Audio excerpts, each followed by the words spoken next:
Conference. Before we go into our esteemed education policy and reform panel, allow me to introduce myself and my co-moderator. I am Grant Malalou, a student fellow at Harvard Center for Public Leadership. Alongside me is Nicholas DeMasters, my fellow and also a student veteran. We're honored to guide you through today's discussions as we navigate through the crucial topics shaping conservatism within the education policy and reform domain. It's truly a privilege to be here. Together, I hope we can foster an environment of intellectual curiosity and respectful dialogue. And with that, and without further ado, we're going to transition now into our esteemed panelists' biographies. Joining us today are three distinguished individuals who bring a unique conservative perspective toward education policy. Allow me to introduce them. First, we have Mrs. Tiffany Justice. A devoted wife and mother of four, she's a passionate advocate for parental rights and educational freedom. The co-founder of Moms for Liberty, she has spearheaded a movement aimed at unifying, educating, and empowering parents to safeguard their rights in the face of government overreach. Drawing from her experience serving on the school district of Indian River County, Florida School Board from 2016 to 2020, Mrs. Justice tirelessly champions innovation and transparency in public education, exposing teacher union interference and bureaucratic hurdles that hinder students' learning. Moms for Liberty, under her leadership, has emerged as a formidable force within the Republican Party, amplifying the voice of parents nationwide. Next, we're honored to have DeAngelis. Mr. DeAngelis is a senior fellow at the American Federation for Children and a visiting fellow at Stanford University's Hoover Institution. He has been labeled the school choice evangelist and called, quote, the most effective school choice advocate since Milton Friedman. He is a regular on Fox News, where, as I understand, he was this morning, I think? Yeah, last night. That's cool. Anyway, he frequently appears in the Wall Street Journal. Mr. DeAngelis is also the executive director at Educational Freedom Institute, a senior fellow at Reason Foundation, an adjunct scholar at the Cato Institute, and a board member at Liberty Justice Center. He holds a PhD in education policy from the University of Arkansas. And last, but certainly not least, we welcome Congressman Kevin Kiley. Congressman Kiley represents California's 3rd District in the U.S. House of Representatives. Born to a special education teacher, he began his career as a 10th grade English teacher in Los Angeles, California. Later, he was elected to the California State Assembly in 2016, where he championed school choice legislation and authored laws on various issues, earning recognition as the National Legislator of the Year in 2020. Congressman Kiley holds degrees from Yale, Loyola Marymount, and our very own Harvard University, where he attended the college. He currently serves on the Education and the Workforce Committee and chairs the Subcommittee on Workforce Protections. Together, all of our panelists will explore the challenges and opportunities facing conservative education in today's American academic landscape. So, let's give them a warm round of applause as we delve into these important topics.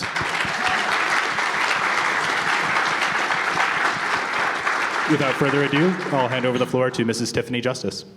Good morning. I'm so excited to be here. It is such an honor to be here at Harvard and speaking with so many students. You are giving me so much hope for the future of America. I have to say there are a lot more men in this room than women. So I think Ashley Jacobs, my friend, and I, another parent advocate, we recognize we've got a lot of work to do with the women at Harvard, and we're going to continue being committed to waking them up to the fact that the future of America it does not look good right now. Currently, only about a quarter of kids, a little over a quarter, are reading on grade level in 4th grade. There's a tribe in Africa called the Maasai tribe, and the way that they greet each other is they ask each other, how are the children? And the answer that they want to get back is, the children are well. And so if I asked you all now, how are the children of America, what would your answer be? Not well. They're not doing well, right? Our education system has lost its focus. I don't think that the expectations of the American public, as far as what they'd like to see happen in our education system, has changed. I think the majority of American parents and Americans in general want their children to learn to read, write, and do math in school. But the goal of our public education system has changed. They're not interested in giving our children practicable skills and knowledge. They're interested in awakening a critical consciousness in the child, turning them into little social justice warriors. So the moms across the United States that have joined Moms for Liberty are putting the focus back on the basics in school. And very proud to lead this organization. So, as was shared, I served on school board from 2016 to 2020. Tina Deskovich, the other co-founder of Moms for Liberty, also served on school board during that time. And we were uniquely prepared to help parents to be effective advocates. It's very messy behind the education curtain. And then COVID happened, and all of America got to see how messy it was behind the education curtain. Parents got to see some of the things that their children were being taught that were extremely concerning. Parents also got to see the fact that their children are sometimes not being taught much at all. And that was also concerning for them. I remember a time when I was sitting on school board during COVID and a superintendent was going to create a medical committee. People often ask me, what was your moment where you realized that that change really needed to come? And I had seen some of the different ideologies that were in the curriculum, but I'm from Florida, and so we were somewhat protected from some of the things that have been happening across the country. But the superintendent said, I'm going to create a medical committee, and I'm going to have the Department of Health director be on that committee. Now, just to let you know, previously, the only thing I had known about her was that she was very concerned about rabies. That was her focus. But now she was going to be making medical decisions for children. We're going to have the head of the hospital, and I'm going to choose some doctors. And I'm going to have these people on the committee, and they're going to make recommendations to you. And I couldn't believe how the elected officials that I was serving with were so quick to abdicate their authority to bureaucrats, to experts, this expert class. And I sat there and I said, Mr. Superintendent, that's just not going to work for me, for parents here. So you need to understand, when I take my child to the pediatrician makes recommendations. And then I take that recommendation and I make a decision. And so the idea that you're going to have people come in to make decisions about my children's educational surroundings and medical care, it's just not going to work because we don't co-parent with the government. And that was a moment where it was just a line in the sand. And so Moms for Liberty was created in January of 2021. We started with $500 and 2 chapters in Florida. We made some T-shirts that said, we do not co-parent with the government. All that dark money you got. That's right, all that dark money from the T-shirts.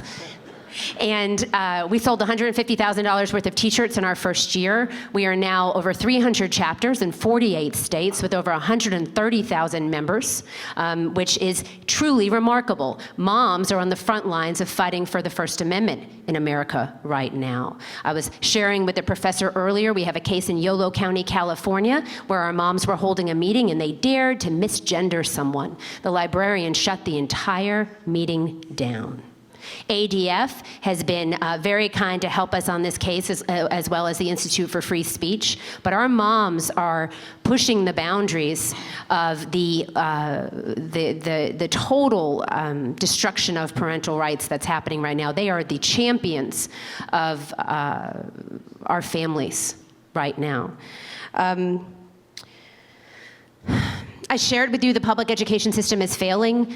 There are a million excuses that people would like to make for the educational failure. Don't believe any of it. 99% of children have the ability to learn to read in school, and there is absolutely no excuse why it isn't happening. I'm sure Corey will touch on the teachers' unions. The teachers' unions have an undue influence in your children's education or your future children's education. Are your kids eating lunch at 9:30 in the morning? It's probably in the bargaining contract. In New York City public schools, parents can't go in and have back-to-school night meetings in person. Why would a union not want parents to be able to meet face-to-face with your child's teacher? Why wouldn't they want you in a classroom? Why don't they want us in school? Do you send your children anywhere that you're not allowed to go? Of course not. So we only endorse in school board races. We've endorsed in over 500 races. In 2022, we won over half of those. We're very proud of that. We're very focused on the bottom of the ballot, making sure that people understand who serves on your school board. Oftentimes, they're the largest employer in your community. They're spending the most amount of money on your school system locally. And that's where the change needs to happen, in every backyard across America, on every school board across America. So we are re-engaging people in our civic processes across the United States at a time in our lives as parents and as individuals, business people, where we have been very, very busy. doing all the right things, mind you. We kind of forgot the fact that we are the ones who also need to serve in government and create the future that we want to see in America. So again, very thankful to be here today.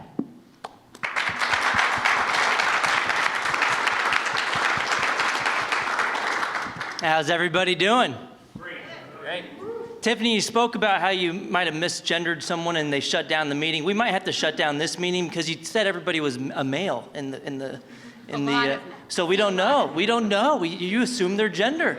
So, but yeah, thank you guys so much for having me. It's great to sit next to some esteemed panelists. Tiffany, we've known each other for quite a while now, and thanks for the kind introductions, Grant. I got to point out to everybody, it sounds like I'm an expert according to my bio, but I'm not. I'm not a real doctor even. I'm more like a Jill Biden doctor. Got a PhD in education policy. I could help you with the math problem, but not with the real important stuff. But look, no, we've had a lot of victories over the past couple of years because the teachers unions have really overplayed their hand. Anybody know Randy Weingarten?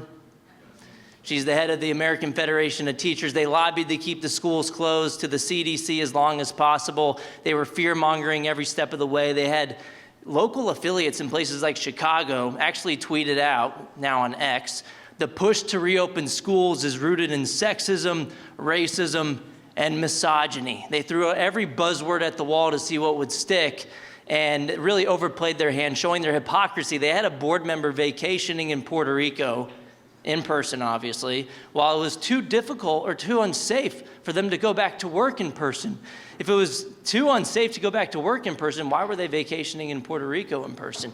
You had other affiliates in Los Angeles and otherwise, they were warning members, if you're gonna go on vacation while we're closed, you can do it, just don't post about it. We don't want anybody knowing about it because we're trying to sell this narrative that it's too unsafe to open the schools in person. Well, they were holding children's education hostage to secure multiple multi-billion-dollar ransom payments from taxpayers. It worked. They received about $190 billion in so-called COVID relief since March of 2020. And now in places like Newton, just down the road, they're striking again. They struck and kept schools closed for 2 weeks. 11 school days. I was actually on Fox talking about that this morning, wrote about it in the Wall Street Journal, that school choice is the only solution to this vicious cycle because in the public sector, the public sector unions, the teachers unions in particular, are striking against the public themselves and using taxpayer money to do so. In the private sector, if Walmart employees want to say, screw this, I'm going to walk out for whatever reason, the employer feels the pain. There's a feedback mechanism there. But in the private sector, in the public sector, well, when the schools closed, we saw this for 2 years during COVID and 2 weeks during the Newton Teachers Union strike, the customers feel the pain because families can't vote with their feet and go somewhere else. The Newton government schools spend about $30,000 per student per year. That's fine, whatever money you want to allocate towards that system, even if it isn't improving outcomes. They should allocate that funding to the person, to the student, to the families, to be able to vote with their feet to private alternatives that they want. And we have 10 states that have done that in the past 2 years alone because the unintended benefit of so-called remote learning, which we really should have just been real and called it remotely learning because not a lot of learning was going on, was that families got to see a little bit what was happening in the classroom, a little bit what Tiffany was talking about, that parents got to see through Zoom school another dimension of school quality that I would argue is more important than standardized tests, which is whether the school's curriculum aligns with your family's values. Parents don't want to send their kids to institutions where they feel like they're being brainwashed for 13 years to hate their own parents and to hate their way of life and to think America is a horrible country. So Vodi Bakum said it best. We cannot continue to send our children to Caesar for their education and be surprised when they come home as Romans. Well, the good news is parents aren't surprised anymore, and parents are the new special interest group in town, so I'm thankful for groups like Moms for Liberty, the foot soldiers on the ground, pushing back against the teachers' unions, because now we have a more powerful interest. There's more power in numbers among parents than the employees in the system, and they care about their kids more than anybody else. They're the experts when it comes to their own children because they have the most on-the-ground knowledge and incentive to get the decision right when it comes to their own kids' education. Which gets me some more good news this year. I'm gonna be a parent too.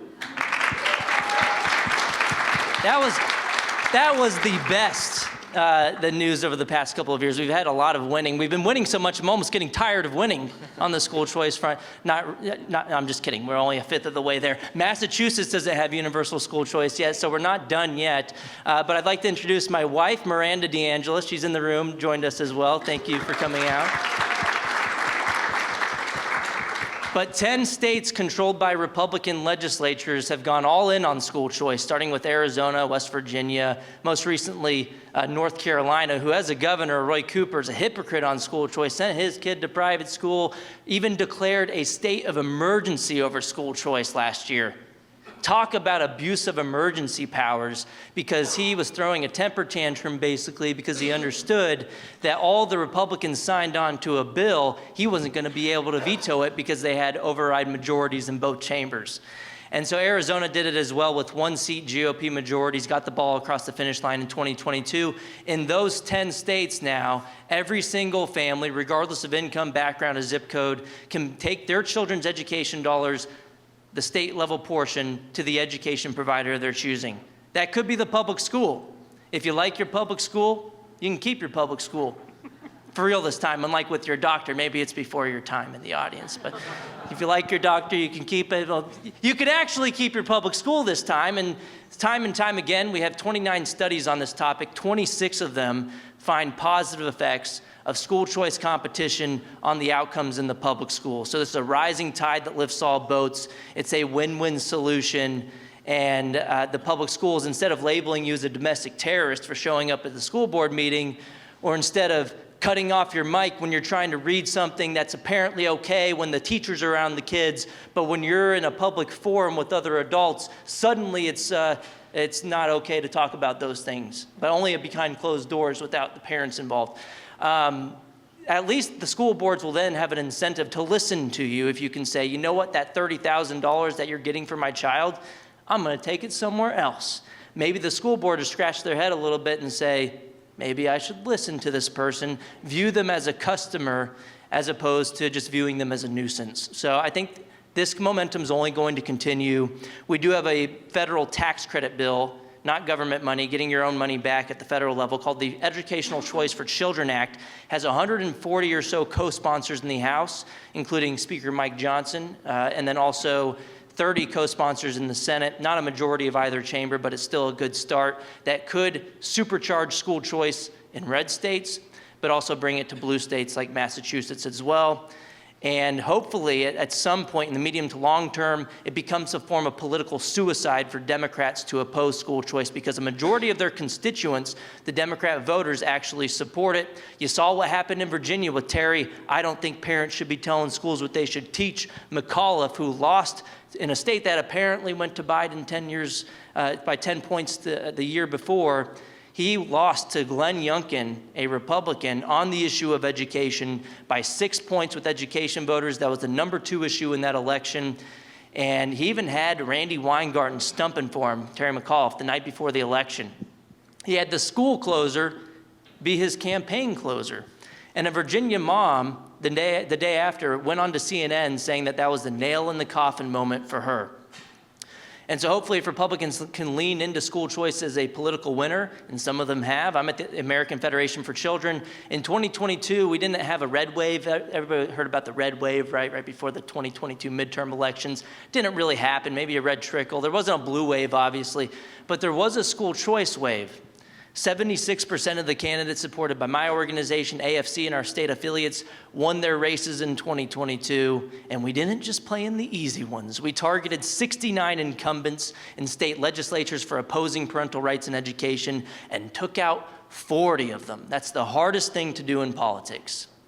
And you don't have to take my word for it. You can look at the liberal tears in the New Yorker magazine when the author lamented, she actually said this is a quote, "Education freedom candidates fared depressingly well in the midterms." Well, she can just go cry harder, because although that's bad news for socialists who want to control the minds of other people's children, that's good news for parents who want more of a say in their own kids' education. Thank you, guys.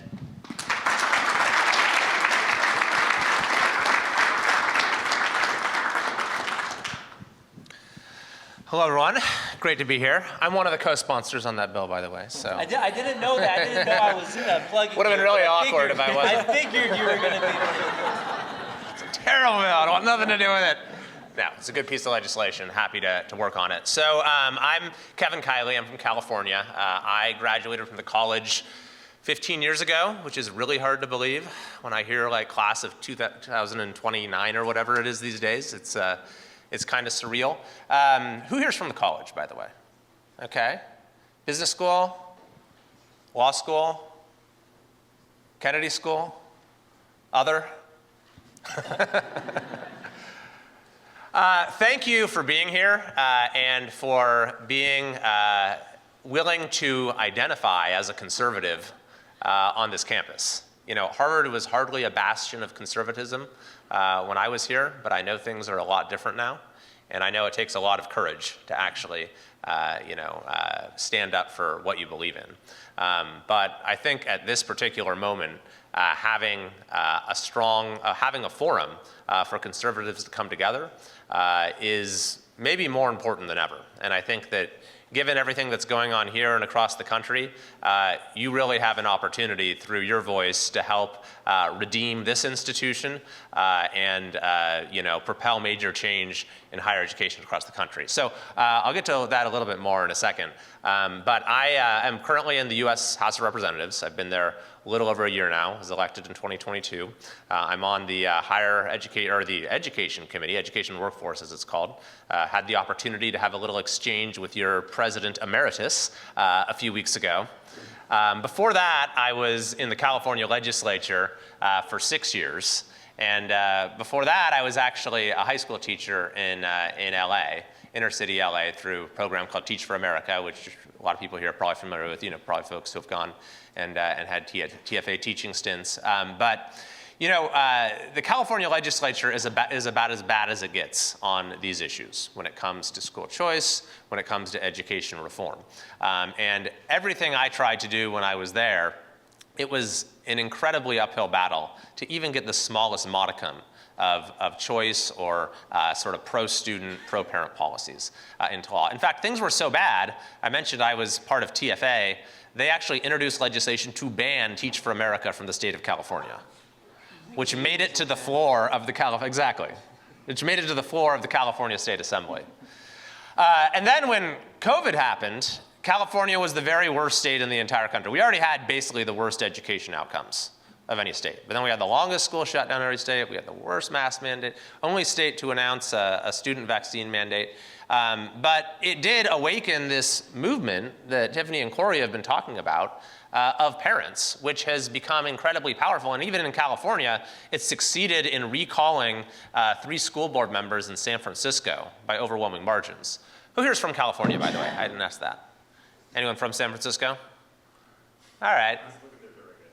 Were you? Yes. All right, so you lived it. And San Francisco, I think the Trump-Pence ticket came in 3rd in large parts of San Francisco. It's like the most liberal city in the entire country. And they recalled 3 of their school board members. So like they've been saying, it really provided this window for a lot of folks into what has gone so horribly wrong in our public education system. And I think that the opportunity that has given for having major change is understood by those who are on the other side. Just look at what Merrick Garland did shortly after taking office in issuing a memorandum directing the FBI to go investigate and intimidate and harass parents who are going to school board meetings and speaking on issues like opening schools and mask mandates and CRT and everything else. One of the things I like to do as a member of the House is I get to have these exchanges with officials in the administration. And so I asked Merrick Garland about this when he came to our committee, the Judiciary Committee. And I quoted his own FBI director saying there was no pretext for it whatsoever, no basis for it whatsoever. This idea that somehow there's violence breaking out at school meetings is totally made up. And he became pretty darn flustered. But the reason I think that they felt like they needed to go after parents is that they saw the potential that this movement has. So I think that we're in this moment right now where there's an opportunity for major change in K-12 as well as in higher education. Because, we've known for a while, and I think the general public has known for a while, that something has gone terribly wrong with our universities.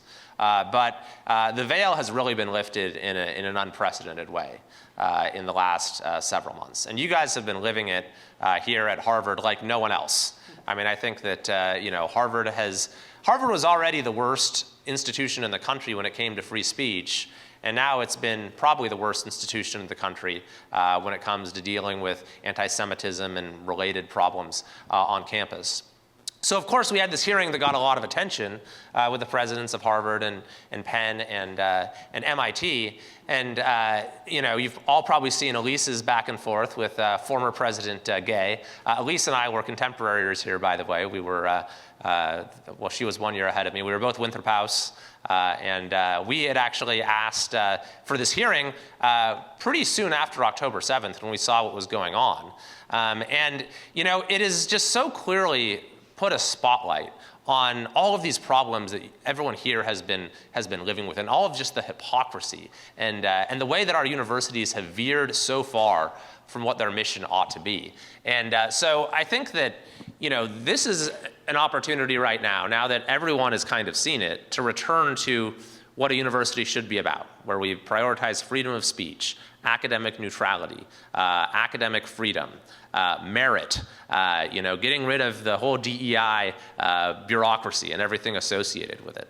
And I think that there could be some real momentum for that. And as Harvard students, you really have an important role to play. Because, I've focused a lot on Harvard, not just because I'm an alumnus, but because what happens here reverberates across the entire country, across the entire landscape of higher education. If you look at the several centuries-long history of this institution, it's really guided higher ed for better or for worse. And lately, it's certainly been for worse. But if we can get Harvard to get moving in the right direction, then that could do great things for this entire country. And so I want to thank you guys for being involved. It's really a pleasure to be here, and I look forward to your questions.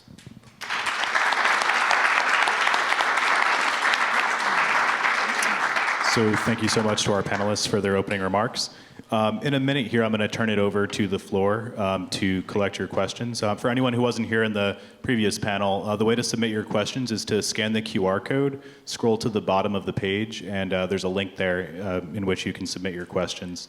So my co-moderator, Nick's going to be taking a look at those and finding some good ones to pose to the panel. But before we get to that, I just wanted to ask to anyone who'd like to speak about the political moment in which we find ourselves right now. So Corey had mentioned famously, Glenn Youngkin used this issue to propel himself into an upset victory in Virginia a couple years ago. And I guess my question is, coming out of COVID, as that sort of fades into the rearview mirror, how do we keep the salience of education issues front and center such that they can continue to be a winning issue for Republicans going forward? Yeah, and this kind of gets to some idea that I have about getting to bipartisan support for school choice and other parental rights issues. And I think the way that we get there, almost counterintuitively, is through hyper-partisanship in the short run. If the Republicans don't run on parental rights and make it a political issue, people won't talk about it as much. And then the Democrats won't have much of an incentive to cater to families either. And so if it's nobody's issue in the short run, it might not be anybody's issue in the long run. So I think with the Terry McAuliffe moment, Glenn Youngkin laid out a blueprint for success for Republicans, but also a path forward for bipartisan support for education freedom too. And we've seen little glimpses of this across the country, not as much as we'd like to see, but more than we have historically. And anybody from Pennsylvania?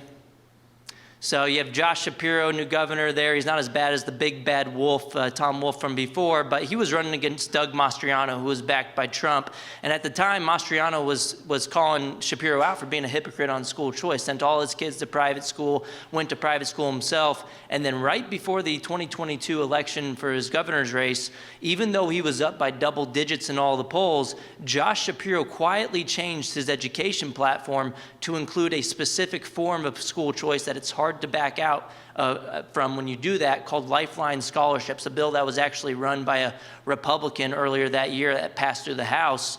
And he even went and went on Fox News last year and reiterated his support to, I believe it was Dana Perino at the time. He ultimately caved to the unions who gave him over $700,000. But the point is that a high-profile Democrat felt compelled right before the election to start supporting school choice publicly is good news in the long run for people who support education freedom. You saw the same thing with J.B. Pritzker in much deeper blue state, Illinois, where he answered a candidate survey 3 weeks before Election Day, saying that he supported a program for low-income kids to go to private school, scholarship program, private school choice program, the same one that he vowed to eliminate when he was running in 2017. So he flipped on the issue. Fast forward to last year, the program sunsetted. He didn't actually save it. He did tell the Chicago Tribune that he would sign a bill to save the program, probably knowing that the bill was never going to get to his desk. He probably talked to House and Senate leadership. But the moral of the story here, the point is that something that Milton Friedman said a long time ago, he said a lot of great things, but one of his best quotes, in my opinion, had something to do along the lines of, I'm paraphrasing here, is that the way that you change things is not by getting the right people into office. Obviously, that helps if you get a Kevin Kiley into office, if he supports your policies too. But the way that you truly change things is by creating a climate of opinion where it becomes politically profitable for the wrong people to do the right thing. And I think that's what we're getting on parental rights and education. The left has over 21,000 single-issue organizations where they are constantly shaping the culture of our country and having a continued relationship with the American people based on the issues that they care about. The right and conservatives don't do that. We get energized before an election, we hope people turn out, but we don't create continued engagement. That's why Moms for Liberty is so incredibly important. What do parents, moms care about the most in the world? Their children. Someone asked me the other day, why do you think this movement will continue? Parents are the ones who need to draw a line, a boundary between school and home. We can't wait for the government to do that. We need to do that. But much like Ryan and Roger spoke about, we need to be involved in those government processes and making policies that we want to see shape the future of our country. When you have schools keeping secrets from parents, taking an 11-year-old behind closed doors, having them fill out 6 pages of forms, asking them, what name would you like us to use when you're at school? What name would you like us to use when we talk to your parents about you? What pronouns would you like to use? What bathroom would you like to use? When you go on field trips, what sex would you like to sleep with? I like the fact they talk about that because they still acknowledge there are 2 sexes, so good. But for real, how does this movement continue? The government school system, the government unions continue to violate our fundamental rights. And so the time is now. We continue to grow and build an army. The rumors of our demise at Moms for Liberty, I know there have been some articles, the Daily Beast, saying, Moms for Liberty is crumbling. I assure you we are not. We are growing every day, and we are considered such a threat because we are bringing people together across racial lines, across religious lines. These issues bring Americans together, the right, the fundamental right to direct the upbringing of your children, their education, their medical care, their morality and religion. These are the issues that will bring our country together. And so, will this movement continue? Absolutely, because Americans are awake now. We're not going back to sleep. 2 sexes. Are you a biologist?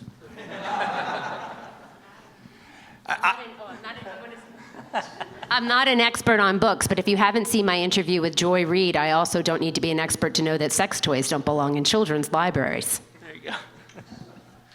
I think it is important for us to remember that parents' rights and school choice are things that we want to fight for a variety of reasons, but ultimately because they are the most effective instruments of school quality.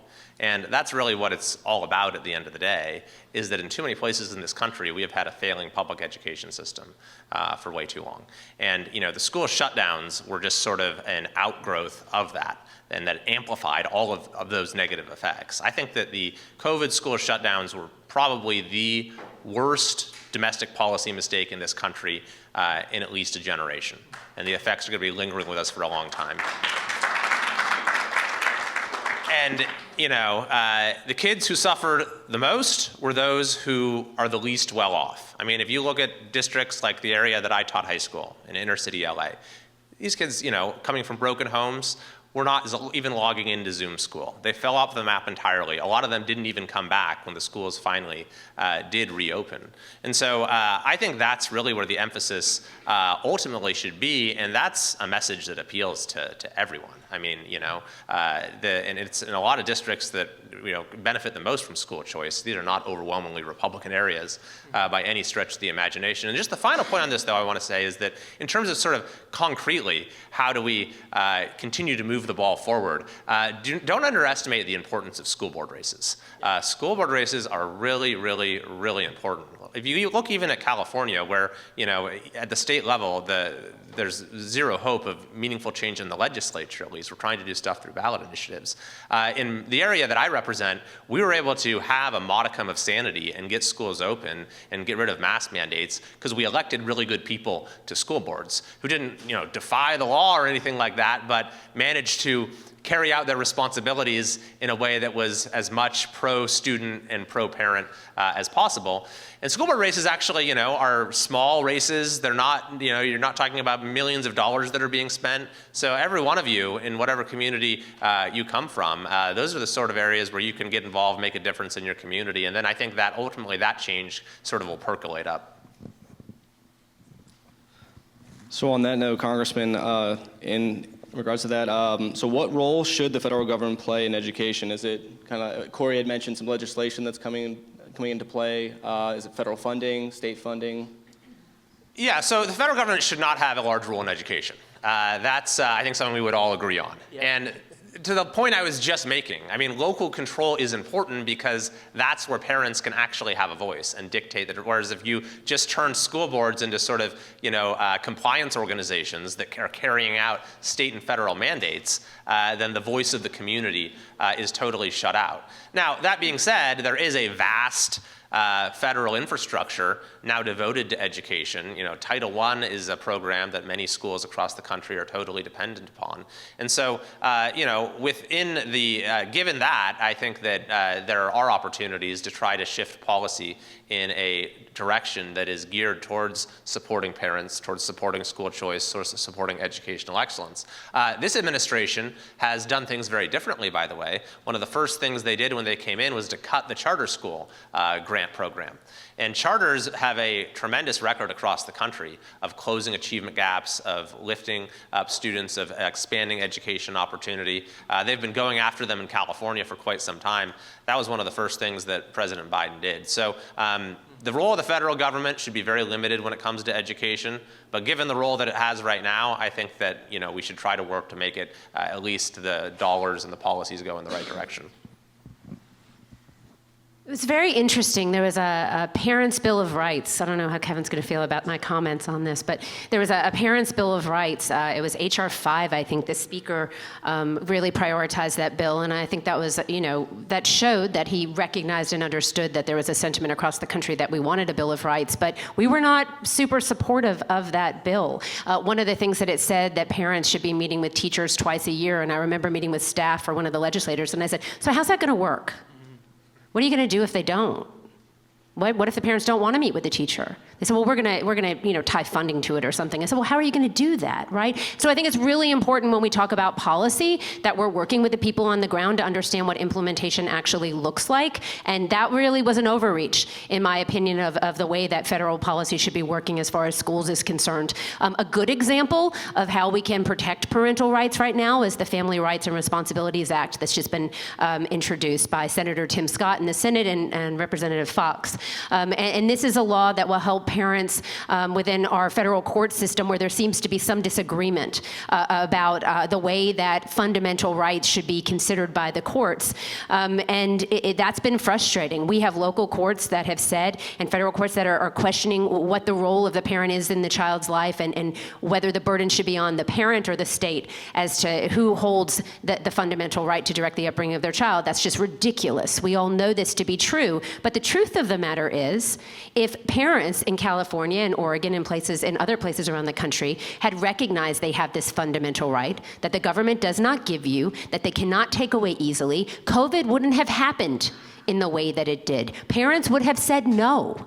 No, I'm not going to mask my child. No, I'm not going to allow you to quarantine my healthy child for 2 weeks at a time. No, we're not going to stop doing and living our life in the way that we need to. And so, I think just solidifying what is the role of the federal government, and Kevin, protecting those fundamental rights. Yes, so just abolish it. The word education isn't in the federal Constitution. It shouldn't have ever been born. So we should get rid of it. It's not going to happen anytime soon. But charter schools are knocking it out of the park too. Families have voted with their feet in large part to charter schools since 2020, when the government-run schools closed their doors. There's about a 7% increase in charter school enrollment over the past few years. Homeschooling has been through the roof as well.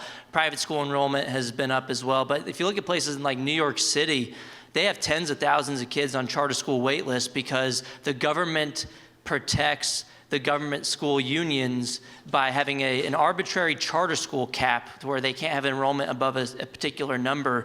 And so you have tens of thousands of kids waiting to get a better education. Can't do it just because the government wants to protect the status quo. And in the latest data that came out of New York City found that the black students in charter schools there outperformed their peers in the government school system by about 20 to 30 points in math and reading. It's just tremendous outcomes. I think there's a lot of random assignment studies out of Boston looking at the charter school market here, finding huge positive effects as well. So I think that's another form of school choice that hasn't been talked about recently as much because we've been having so much success on the private school choice front as well. And there was a mention of single-issue voters earlier. I wanted to point out that school choice is a way to create new single-issue voters in your home state of Florida, Tiffany. I'm sure you saw the Wall Street Journal article in 2018 that made the claim, school choice moms tipped the governor's race in Florida. DeSantis, in part, owes his slim victory in 2018. He won by a fraction of a percentage point. You want to know that in 2022, fast forward to now, he won by about 20 points in Florida. They have supermajorities in both chambers with Republicans in the state that was a purplish state before.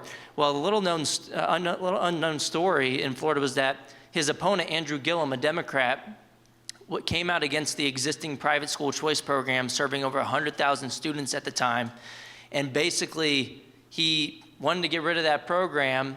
DeSantis' supporters turned that into an attack ad against Gillum.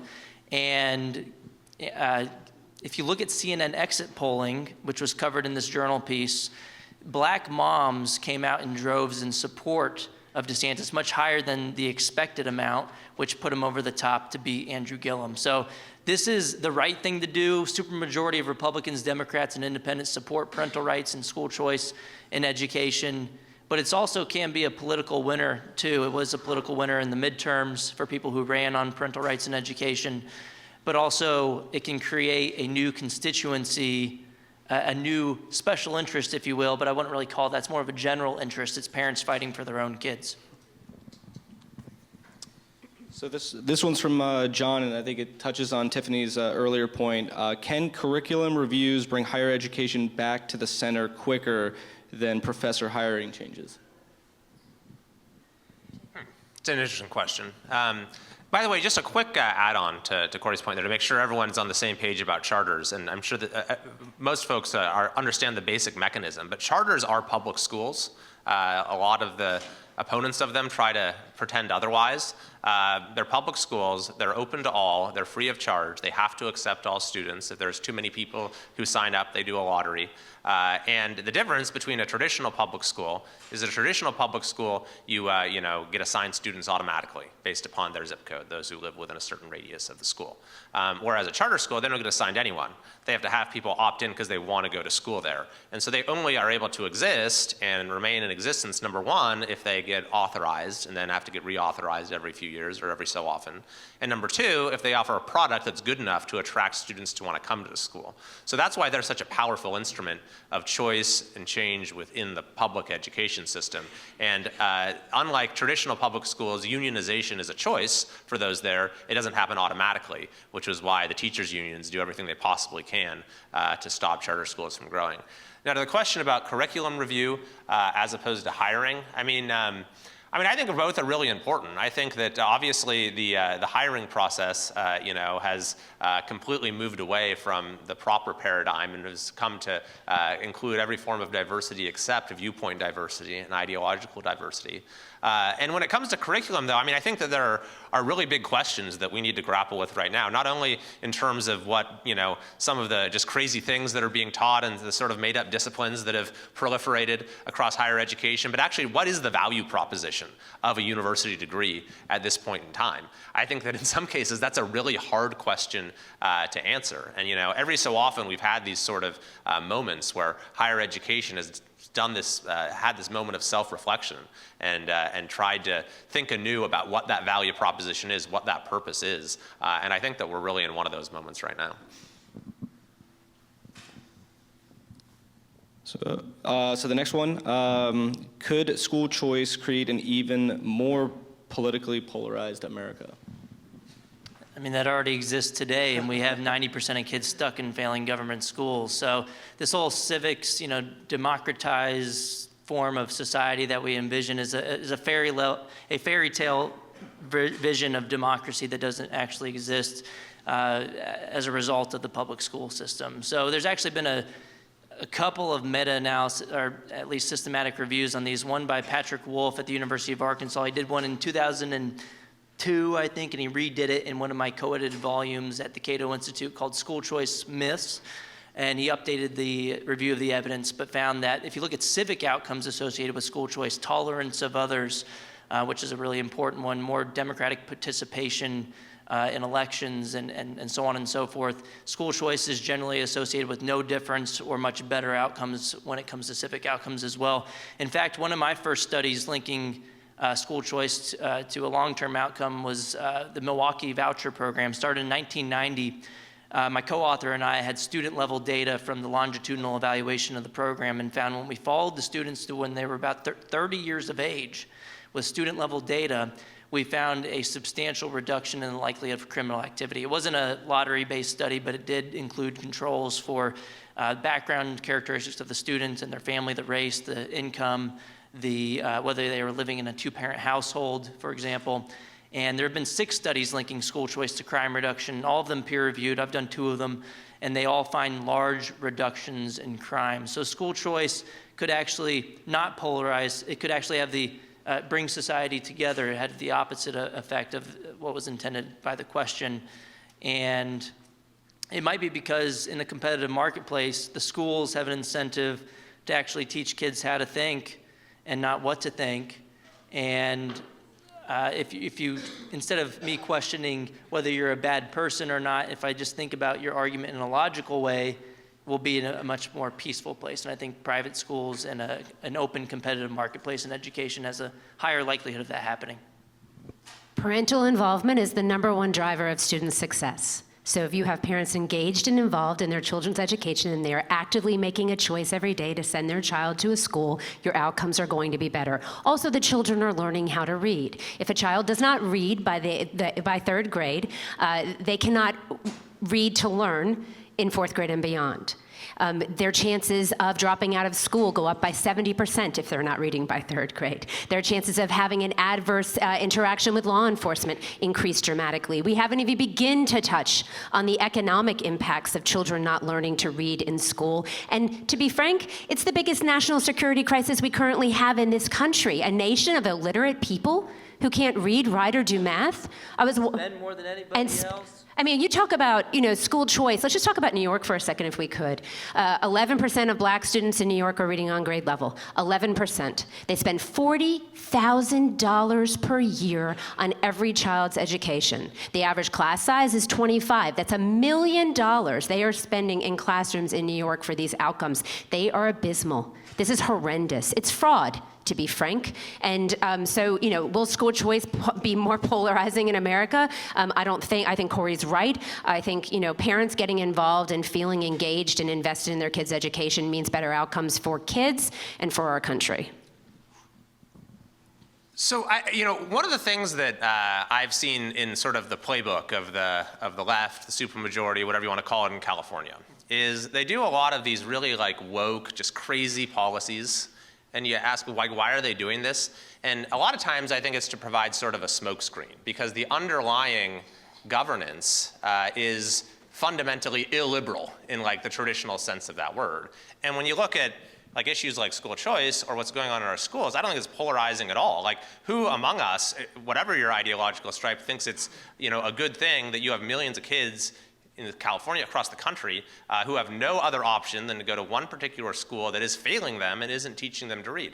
Who thinks that's a good thing? When you phrase school choice correctly, when you frame what a charter school is correctly, overwhelming majorities support it.